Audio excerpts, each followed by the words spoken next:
What's going on, Guitar Grappler here, and I'm with another beautiful Jackson guitar. This is a Jackson Pro Series Soloist SL3M in a beautiful rainbow crackle finish. So this thing looks really good in pictures and it looks really good in video, but man, it looks even better in person. Like, I was totally blown away. I love crackle, so I knew I was gonna like this, but I like it even more than what I thought I would, which is saying a lot. And something else I noticed when I got it in hand, I didn't notice before, but I was like, man, this is like Ultimate Warrior colors. So the name of this guitar is the Ultimate Warrior. And the warrior only feast on the fruit of victory!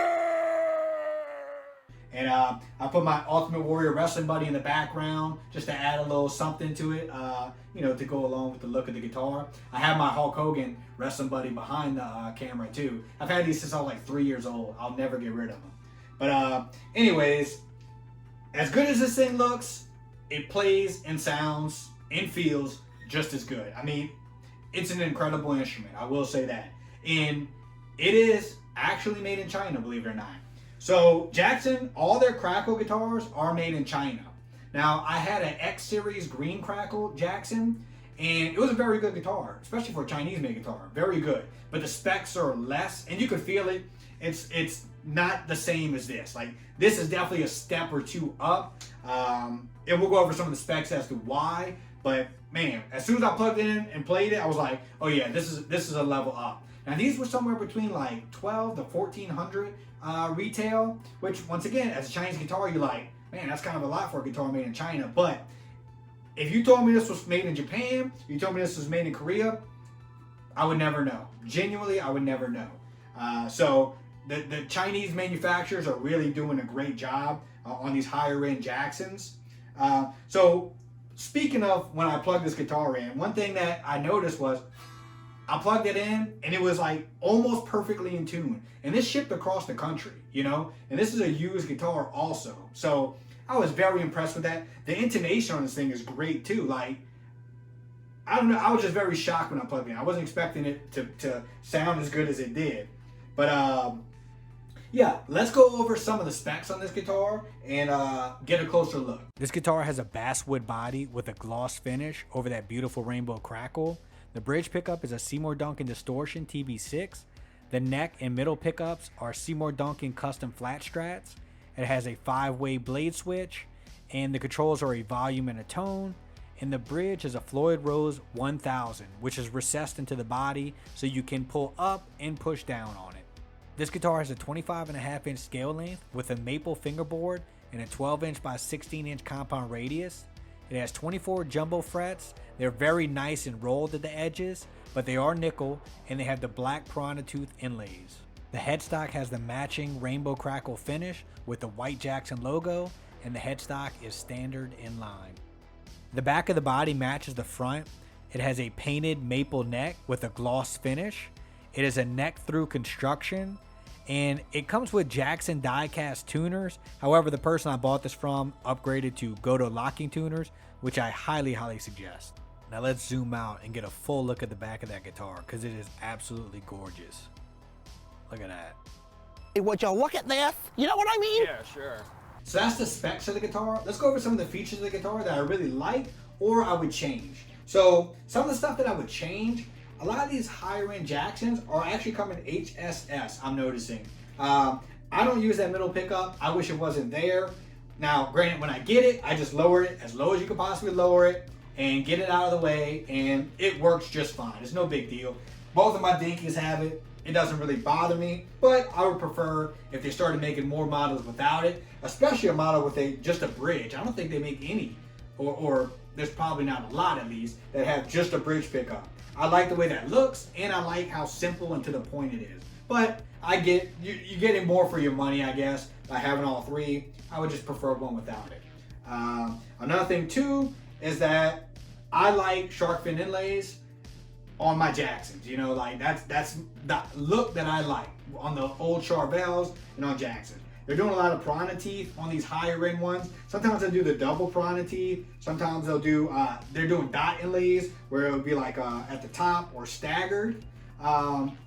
So I at least prefer piranha teeth over dots, but you know, I would like to see on a lot more of their higher end guitars, shark fins, because that's like the look of Jackson, right? And I'm seeing them doing a lot on their lower end models, which is kind of weird. You think it would be kind of the opposite, right?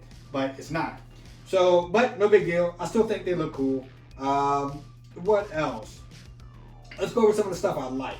So, the Soloist body in general is like one of the best guitar shapes ever created. It feels like home whenever I play this guitar. Like, the upper fret accent, if it had 29 frets, I could probably get up there. Because that neck through cut is just so nice. It's perfect, man. And it just feels so good holding this guitar. It's a very lightweight guitar too. So just Soloist in general, beautiful thing. One thing I do like also is that this volume knob is out of the way. A lot of the Jackson Dinkies especially have volume knobs that are like right here. And I always have to delete that and delete the tone and move it move the volume back. That way it's out of my way. Cause I play with the open hand, and man, that gets so old hitting it. I don't know that many people that really use the volume knob like doing swells and stuff. So I don't know why they put it right here. Let me know if it bothers you as much as it bothers me. Cause I always change it on my guitar if it gets in my way. Like I'll move it. But it's nice that this one I don't have to. I would love to see guitars where the knobs are here, like volume, tone, just way out of the way. That would be nice. But this doesn't get in my way at all. So that's one thing I like. This neck is very, very flat. And I like thicker necks a lot of times. However, this feels so damn good. Like, it is very comfortable on the hand. Even though it's a flat neck, it's like, it's in the good way. It's in the best way. Now, both my Dinkies, I've been playing a lot. And maybe I'm just getting used to that flatter neck. But it feels really, really good. So I will say that. And I really like the maple board on this. That's another reason why I bought this guitar. In addition to the Crackle and everything else, I like the way that maple looks. And I like the black inlays on them. And you know what? Now that I say this out loud, I do kind of feel like I'd rather a black piranha tooth as opposed to a black shark fin, because that's kind of like too much, I guess. So maybe I'll retract what I said. But I still do feel like some of the higher end Jacksons need to have the shark fins more often than what they do. But yeah, so like I said earlier, I did get this guitar used. I paid $900 for this used. Now granted, that was with some upgrades to go to locking tuners. These are like 70, 80 bucks. The push-in arm, that's about like 15 bucks. And that's two things that I pretty much do on most of my guitars. Well, I always put the push-in bar, and I usually upgrade it to this exact tuner. So that was like the perfect upgrades, because that's what I normally do. And it also came with a Jackson molded, form-fitted hard case. And those things are like 200 bucks. So in my mind, I basically paid 600 and something for this guitar, you know, with those upgrades in mind. And I didn't have to go through the work and the time of buying them or dealing with them. So if you can find one in this price range, man, hop on it, because you are getting your money's worth. This is a guitar that I don't plan on ever selling.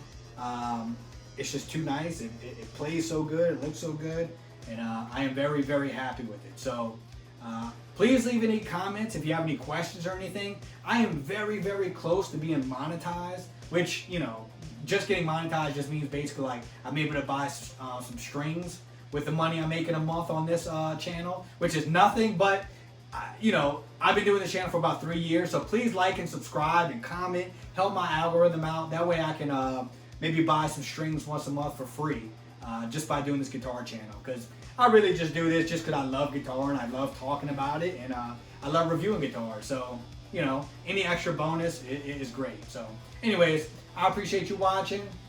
Keep on shredding.